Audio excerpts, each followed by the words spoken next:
warahmatullahi wabarakatuh. Salam sejahtera untuk kita semua.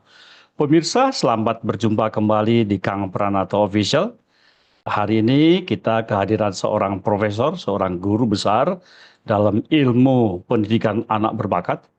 Kelahiran tanggal 10 Januari tahun 1957. Beliau adalah Rektor Universitas Negeri Yogyakarta selama 2 periode, dari tahun 2009 sampai 2017. Beliau juga pernah menjadi Ketua 3 Ikatan Sarjana Pendidikan Indonesia, ISPI 2014 sampai dengan 2019, dan ketika Ketua Tanfidiyah Pengurus Wilayah Nahdlatul Ulama Daerah Istimewa Yogyakarta, masa bakti 2011 sampai dengan 2016. S1 dan S2 sampai dengan S3 beliau dari IKIP Bandung, dan S2 juga dari University of Iowa, Amerika Serikat. Beliau adalah Profesor Dr. Rohmat Wahab. Apa kabar, Prof? Sehat selalu? Alhamdulillah sehat. Alhamdulillah.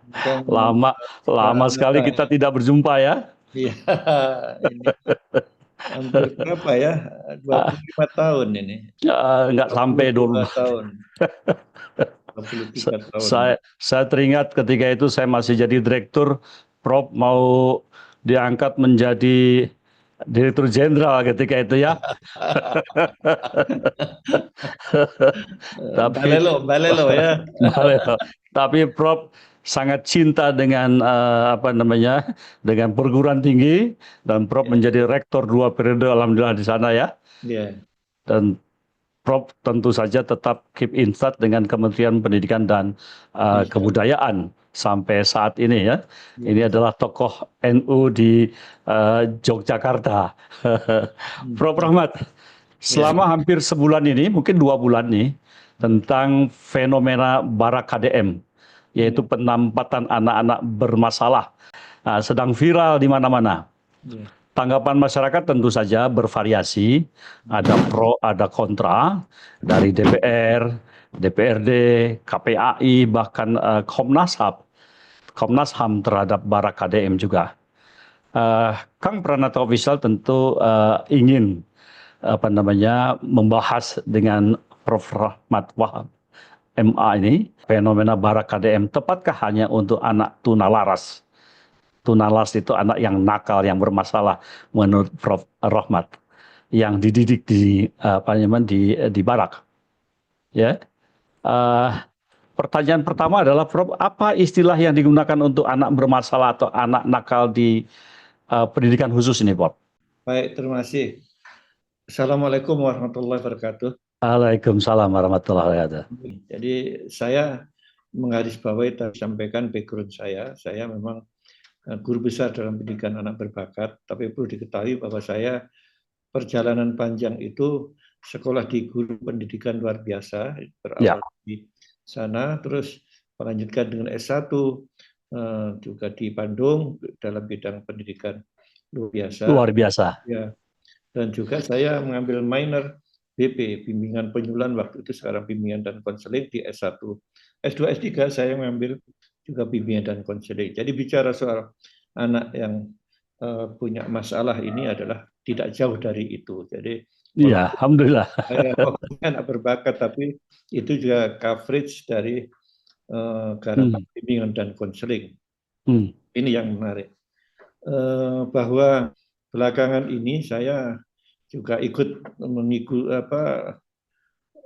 apa yang sudah viral ya, terutama yang diekspos secara masif oleh KDM ya. Waktu singkat mungkin baru beberapa bulan dan belum sampai 1 tahun, tapi luar biasa, mengundang banyak respon Pro dan kontra. Ya, pro dan kontra, dan ini suatu yang wajar ya. Dan seorang pimpinan memang harus membuat suatu pilihan kebijakan. Apakah disukai atau tidak oleh masyarakat, yang penting pimpinan itu menyadari pilihannya itu dengan segala pertimbangan, baik rasionalnya maupun konsekuensi dari apa yang sudah dipilih itu dengan program-program yang diberikan. Jadi bicara soal anak punya masalah, ini adalah sebenarnya coverage dari pendidikan luar biasa, pendidikan khusus, pendidikan Mm, berkebutuhan khusus, lebih-lebih anak yang punya kelainan bidang emosi dan sosial dan juga perilaku. mm, Kalau yang pertama sering yang kita dengar anak-anak tunanetra, yaitu anak yang mengalami gangguan penglihatan baik total maupun sebagian, mm, anak tunarungu dan tunawicara, anak apa tunagrahita yaitu mentally retarded, dan ini adalah anak yang emotional disturbance, social defensi, dan juga bisa saja uh, yang mengalami kegangguan perilaku.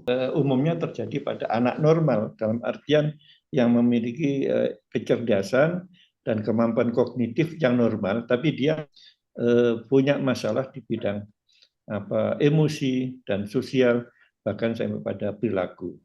Dan ya, ini hampir dijumpai di semua institusi pendidikan, mulai dari SD, SMP, sampai SMA. Terlebih-lebih di usia remaja, yang juga lebih spesifik lagi adalah juvenile delinquency. Jadi mm, kenakalan remaja itu adalah lebih spesifik dari social defensi, jadi penyimpangan sosial. Nah, inilah mm, barangkali yang tidak bisa kita abaikan, Kang Pranata, karena dengan dinamika sosial yang begitu cepat ya mm, di era disrupsi ini ya, bahwa gangguan atau pengaruh negatif teknologi ya, ilmu pengetahuan teknologi ini tidak bisa dihindari akan mm. berdampak pada perilaku sosial. Pada perilaku siswa ya. Ya, dan salah satunya adalah Mm, yang di sisi kiri ya. Kan ada mm, yang kalau kita buat distribusi normal itu ada ya mm, yang kanan dan ada yang kiri. mm, Nah, mm, yang kanan ini ada kemampuan untuk beradaptasi yang sangat bagus. Jadi ada sejumlah anak memang mampu ya untuk mm, menghadapi perubahan yang begitu cepat sekalipun. mm, Dan rata-rata ya menengah, ya in between ya antara mm, kanan dan kiri. Dan yang mm. memang yang selalu menjadi masalah dari kiri. Gitu. Jadi Yang tidak kiri. dihindari, ini adalah fitrah ya. Ini Mm, sunatullah. Jadi kalau kita mengikuti distribusi normal, ya ada yang mm, sangat mampu beradaptasi, ada yang memang ya mm. kapasiti untuk beradaptasi. Jadi ini memang ada dengan sendirinya di tengah-tengah masyarakat, apalagi kalau perubahan sosial itu tidak dihadapi dengan baik oleh Hmm, hmm. yang bersangkutan, anak itu sendiri maupun orang tua, maupun sekolah atau masyarakat. Saya kira itu untuk pengantar pertama. Ya, jadi anak-anak yang memiliki gangguan dalam tanda kutip ya, Ini. ini disebutnya di dunia Prof. Rohmat ini disebut tunalaras ya, Ya itu narasi ya. tunalaras. Prof, apa ciri-cirinya konkretnya nih? Ya pertama yang perlu diketahui bahwa anak itu punya semacam kepribadian spesifik ya. Hmm, hmm, Bagaimana dia itu memiliki suatu kepribadian yang dengan sendirinya dia hmm, itu tidak bisa beradaptasi dengan kiri kanannya. Jadi hmm. dia isolated, dia memang miskin dalam apa beradaptasi Sosial. dengan dia sosial. Hmm, Dan hmm, juga dari segi emosi dia mudah dari sisi emosi dia mudah terprovokasi ya, hmm, dia hmm, tidak bisa mengendalikan diri, mudah hmm, marah ya, dan hmm, lain sebagainya. Dan juga dari sisi sosial, dia ini seringkali tidak hanya dengan sendiri-sendiri, tapi juga bersama-sama. Ada hmm, semacam gerakan kolektif yang dia sukanya menyerang pada orang lain. Seringkali hmm, bully ya. hmm, Jadi anak yang lemah di kelas itu kadang-kadang secara kolektif membuat kelompok yang lain yang merasa more powerful itu hmm, berkoalisi terus menyerang anak itu. Dan ini dilakukan secara kolektif, secara bersama-sama. Jadi hmm, perilaku itu bisa muncul akibat dari kecenderungan dari diri sendiri atau dari apa kekuatan Rangsangan orang lain atau lingkungan ya. lingkungan yang memang mengajak untuk dia itu bergabung. Jadi anak yang ikut menyerang itu belum tentu mereka itu berangkat dari sendirinya ingin menyerang, tapi begitu dia diajak bersama yang lainnya, akhirnya dia menjadi gerakan kolektif, terutama anak-anak yang tidak dalam posisi yang diserang ya, menjadi target itu biasanya gampang dipersuasi untuk bisa bergabung sebagai kelompok tim yang akan melakukan penyerangan terhadap anak yang menjadi target itu. Ya, Prof, ini bisa diperbaiki nggak ini? Ya, menurut hemat saya karena ini juga ada yang sifatnya berat, ada yang menengah, ada yang ringan. Jadi dalam bahasa bimbingan, kalau itu sifatnya ringan, itu maladaptive. Ini adalah yang bisa dilakukan oleh wali kelas yang masih ringan sekali, yang agak berat sedikit bisa dilakukan oleh guru BK, guru BK, guru BK. Nah, begitu agak lebih berat lagi, yang sifatnya itu neurosis, kecemasan, ya, terus dia histeris, ketakutan dan sebagainya itu, ya. Nah ini dan dia akan menjauh dari yang lain. Ini ya sudah diperlukan seorang psikolog klinis. Ya. Tapi kalau sudah sampai pada yang sudah berat, ya, psikosis, psikoprensia, nah ini sudah pendekatannya tidak lagi psikologis, tapi sudah medis. Disinilah psikiatris yang mengambil alih. Kalau tidak segera diasih, dia akan terjadi split personality dan akhirnya kita bisa lihat yang ada di jalan-jalan itu, ya, yang sampai tidak pernah pulang, tidak pernah mandi, ya, itu sudah ya, tidak segera diatasi.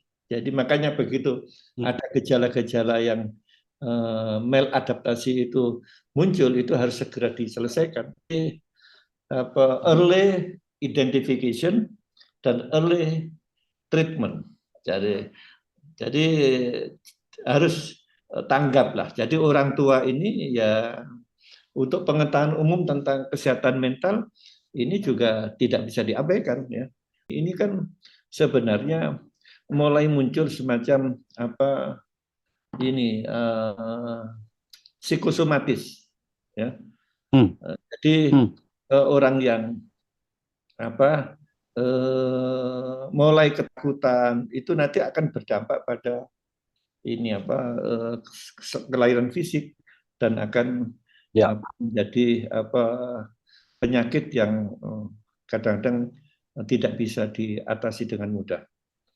Prof. Rohmat tadi mengatakan bahwa fenomena barak KDM ini sebuah kebijakan yang memang harus diambil oleh seorang pimpinan, baik tidaknya, tapi pimpinan punya kewajiban untuk mengambil sebuah kebijakan. Pertanyaan saya adalah, apakah yang dilakukan oleh KDM dengan mengirim siswa yang bermasalah tuna laras ini ke barak TNI merupakan sebuah kebijakan yang tepat? Begini Kang Pranata, jadi semua itu harus di-tracing dari sebab-sebabnya ya. Jadi tidak bisa treatment itu for all. Kan? Ya. Metode itu kan tidak ampuh untuk semua. Ya, betul. Metode itu baru ampuh sesuai dengan konteksnya. Gitu. Betul. Jadi pertama kita harus apresiasi lah. Ciri khas KDM itu ya. Ya saya maklum lah. Ini namanya punya gaya masing-masing. Jadi itu apapun pokoknya diselesaikan dengan satu cara. Gitu. Masuklah barak militer.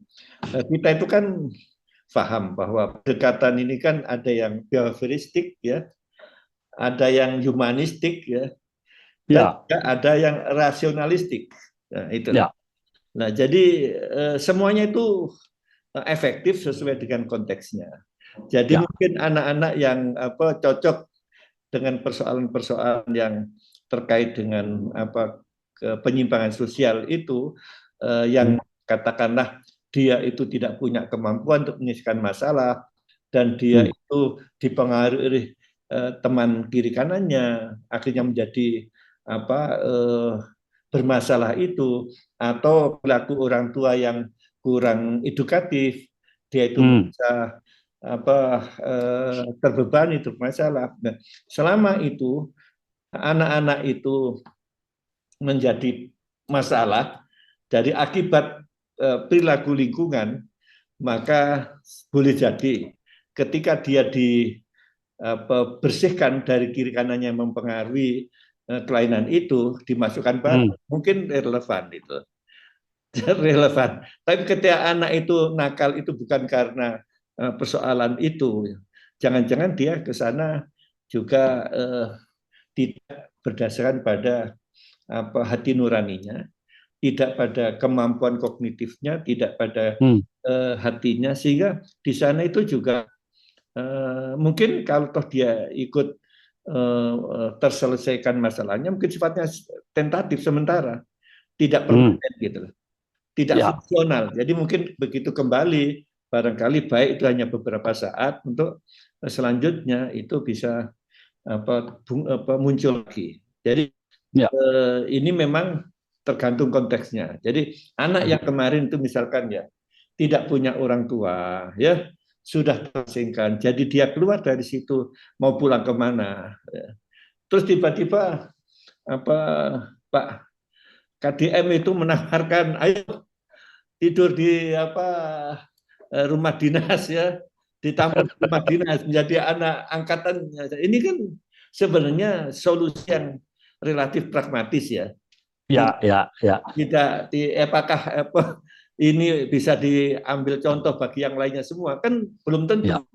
Jadi Ya. pokoknya sepanjang itu relevan dalam batas tertentu mungkin baik, ya. Ya. Tapi tidak Dan bisa digeneralisir bahwa apa yang dilakukan itu ya. fix for all. Gitu. Jadi Ya. ini penting juga keterlibatan yang lain. Jadi Ya. terutama dinas-dinas yang terkait. Jadi Ya. kemarin di Sigo ada dinas sosial, ada dinas pendidikan Kementerian Agama, dan ada yang juga tidak kalah penting adalah Kementerian Dalam Negeri, gitu loh. Pendidikan ini Ya. tidak bisa lepas dari itu. Jadi Ya. pendidikan itu ringnya lama, gitu loh, Pak. Ringnya Ya. lama, tidak tidak serta merta 6 bulan selesai, kan itu. Jadi Ya.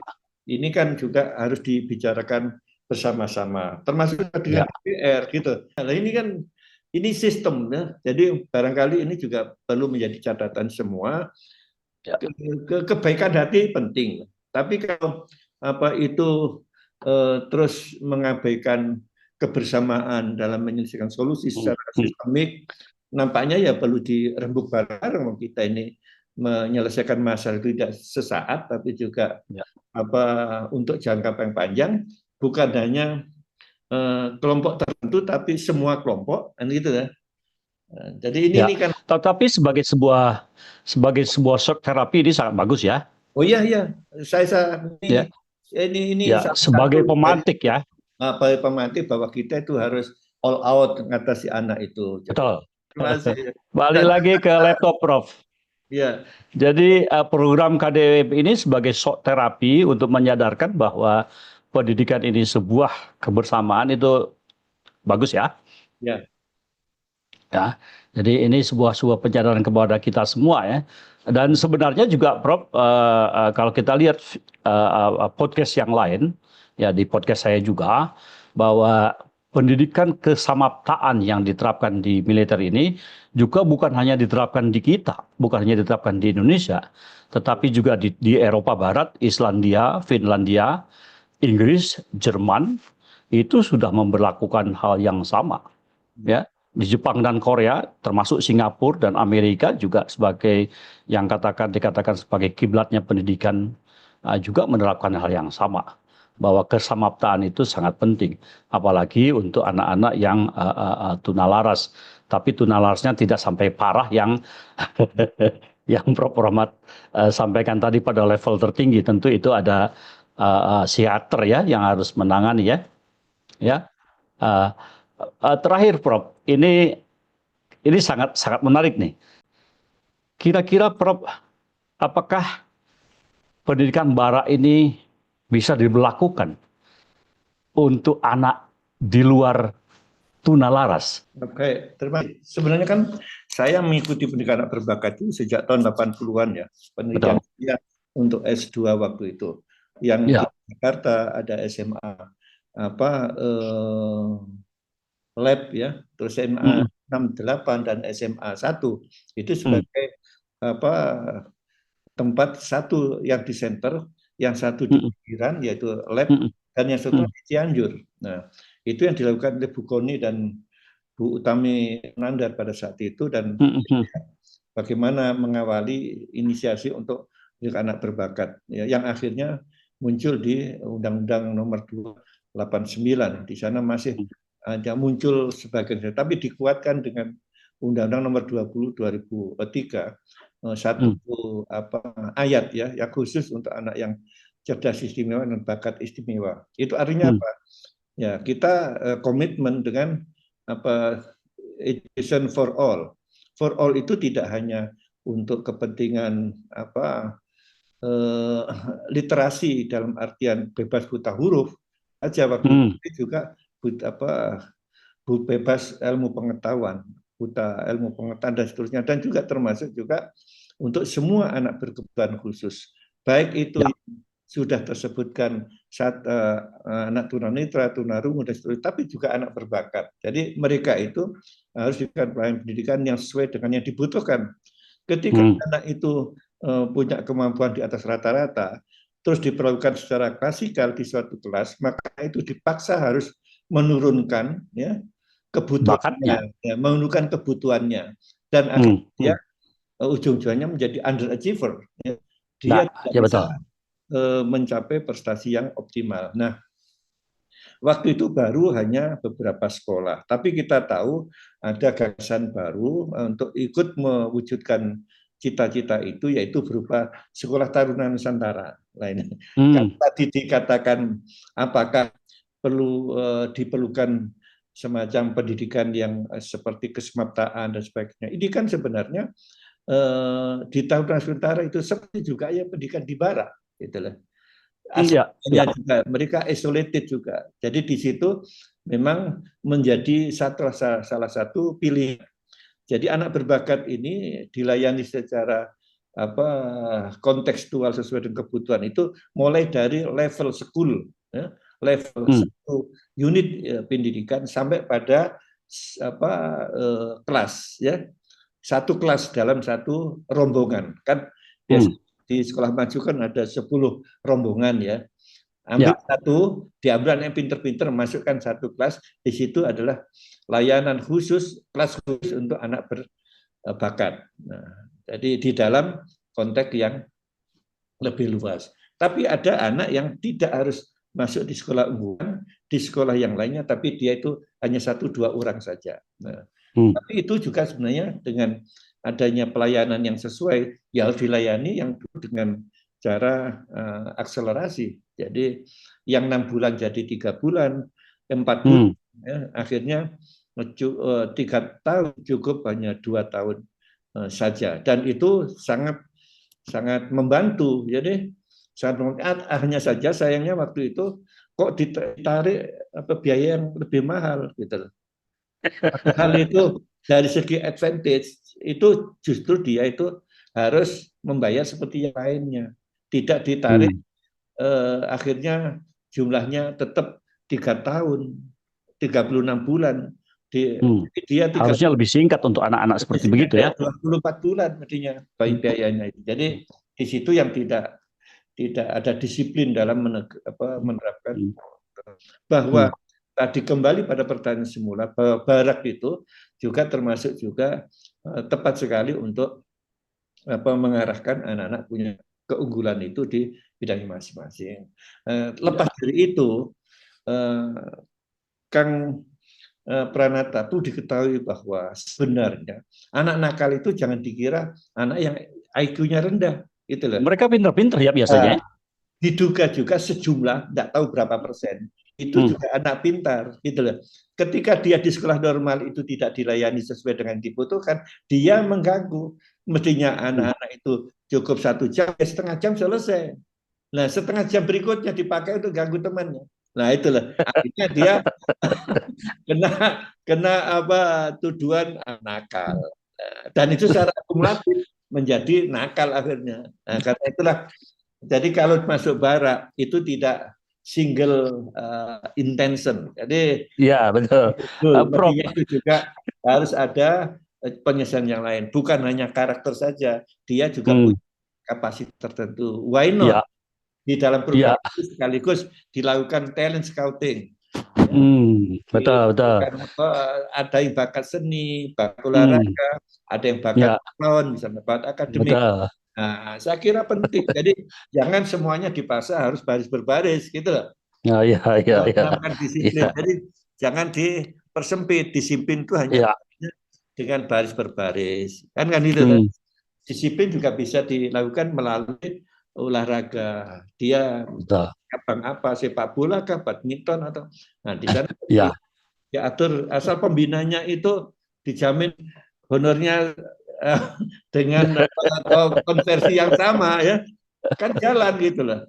Kecuali ya, yang membina itu hanya yang baris berbaris toh, tapi kan tidak benar juga. Ada yang punya bakat badminton, ada yang punya bakat pingpong dan sebagainya.